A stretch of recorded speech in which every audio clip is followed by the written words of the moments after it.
Bonjour.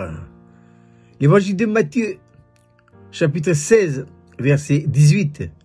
Jésus dit à l'apôtre Pierre, « Et moi je te dis que tu es Pierre, et sur ce roc, je bâtirai mon église. » Voici la main du matin. Qui bâtit l'église? C'est une question que je pose. Posez une question pour apporter maintenant la réponse. Le Seigneur n'a jamais confié à qui que ce soit de bâtir son église. Non, non, non, non. L'homme peut avoir une caution intellectuelle, qui dépasse la normale. Il peut présenter des qualités, de donner de l'argent et tout. Non, non, non. Qui bâtit la maison? Qui bâtit l'église? Jésus dit, c'est moi. Alors que le ministère de Jésus battait son plein en Israël, on parlait de lui. Il était partout. Un jour, sur le chemin de Césarée de Philippe, Jésus a posé la question à ses disciples. Qui dit-on que je suis? Les disciples ont donné beaucoup de réponses. Les gens disent que tu es l'un des prophètes qui revient. Tu es Élie, le prophète de feu. Tu es Jean-Baptiste.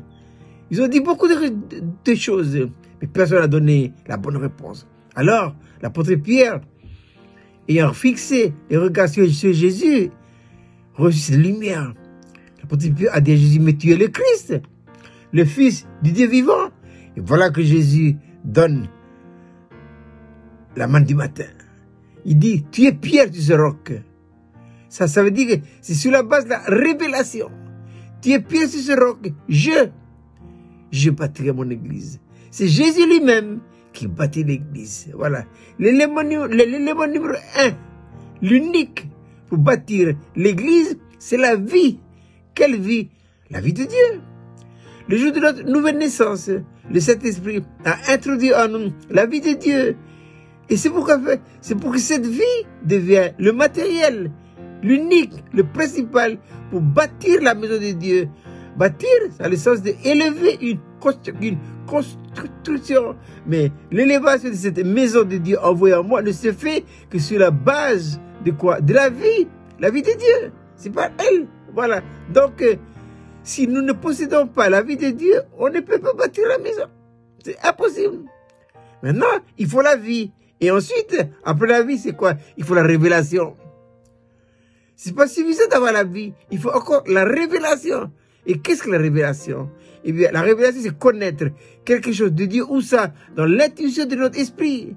Et par la révélation, je comprends après mais cette maison de Dieu, c'est Dieu lui-même qui bâtit. C'est lui. Et le psalmiste dira que si l'Éternel ne bâtit la maison, ceux qui la bâtissent travaillent en vain. C'est lui-même qui bâtit la maison de Dieu. Mais quelle grâce pour nous que lui, il nous a choisis afin d'être ses compagnons pour bâtir, édifier ensemble sa très sainte maison spirituelle qui sera le contenant de sa gloire éternelle. Alors, je reviens à la main du matin. Qui bâtit la maison? La réponse est claire. Jésus, c'est lui.